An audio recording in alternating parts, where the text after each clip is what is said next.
The rhythmic hum of the engine was the only sound that kept me company as I drove through the dark, desolate road.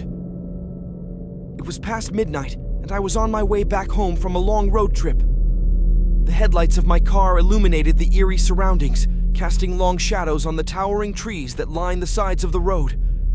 My hands gripped the steering wheel tightly, sweat trickling down my forehead. I knew I had taken a wrong turn somewhere, but there was no sign of any civilization for miles. My GPS signal had vanished, leaving me at the mercy of the dark unknown. As anxiety crept into my bones, I desperately fumbled with the radio, searching for a familiar voice to break the silence. Static filled the car, taunting me, amplifying the growing dread that consumed me. I couldn't help but glance nervously into my rearview mirror, a paranoia fueled by the countless horror movies I had watched over the years. Minutes turned into hours as I continued my aimless drive, hoping for even the slightest hint of civilization. Shadows danced in the periphery of my vision, causing my heart to race. Were they trees bending in the wind or something much more sinister? Suddenly, a figure emerged from the darkness, a mere silhouette in the distance. Relief washed over me as I realized I had stumbled upon a small, dilapidated gas station. The neon sign flickered ominously, its message barely legible. But desperate times call for desperate measures, so I pulled into the creepy parking lot. As I stepped out of my car, the cold night air kissed my face. Goosebumps crawled up my arms, and I felt an inexplicable sense of unease. The worn-out gas station seemed abandoned, with broken windows and a rusted sign that read "Closed," hanging precariously. I hesitated at the entrance, unsure if I should venture inside, but there was no other choice. With cautious steps, I pushed open the creaking door, its hinges protesting in protest.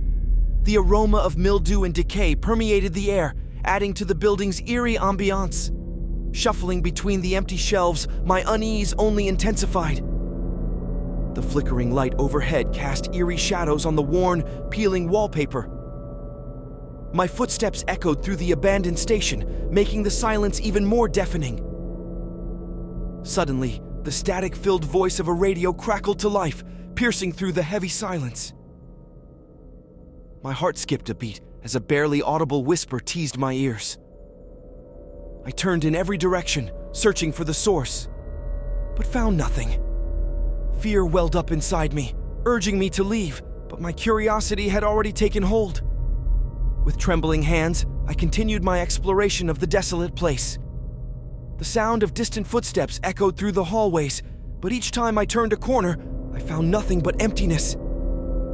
I felt as though something unseen was playing games with me, a predator toying with its prey.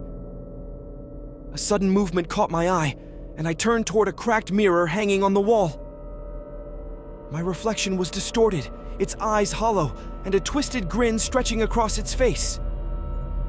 A horrified scream escaped my lips, and instinctively I turned to flee. But the door was blocked, firmly stuck in its frame. Panic enveloped me as I frantically tried to force it open. My pounding heart threatened to burst through my chest as I realized I was trapped.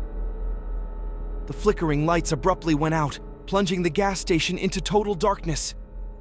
Utter silence followed, except for my frantic gasps and the sound of my own heartbeat. Then, an overwhelming smell of decay filled the air, suffocating me. Soft whispers echoed through the darkness, their sinister voices taunting my sanity. Shadows danced in the corners of my vision, growing darker, growing closer. My nightmarish ordeal had reached its climax. I was trapped in a nightmare, ensnared by an otherworldly force, my screams engulfed by the unforgiving darkness. As the malevolent whispers grew louder, my mind sunk into an abyss of eternal terror. And in that abandoned gas station, my journey on that dark road had ended, ensnared by the darkness that had long awaited its next victim.